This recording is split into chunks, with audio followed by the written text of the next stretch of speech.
పులి కాదు, నేనున్నాను. నువ్వు తలుచుకోగానే వచ్చానని ఆశ్చర్యంగా ఉందా?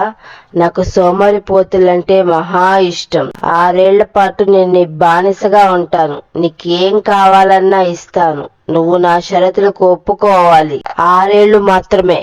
నువ్వు రాజభోగాలు అనుభవించవచ్చు. ఆ తర్వాత నువ్వు నా బానిసవి. నేను చెప్పింది చెయ్యాలి. సరే, నాకు బంగారు నాణేలు కావాలి. ఈ నాణేలు తీసుకొని మా అమ్మ దగ్గరికి వెళ్తే చాలా సంతోషిస్తుంది.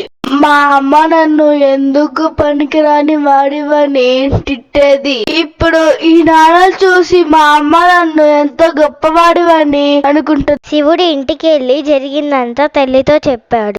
ఎంత పని చేసావురా నాయనా! ఒక్క పని కూడా సరిగ్గా చెయ్యవు. తొందరగా వెళ్ళి ముందు ఆ ఒప్పందం రద్దు చేసుకొని ఆ బంగారం ఇచ్చేసిరా. ఎళ్ళు, తొందరగా ఎళ్ళు, తొందరగా ఎళ్ళు.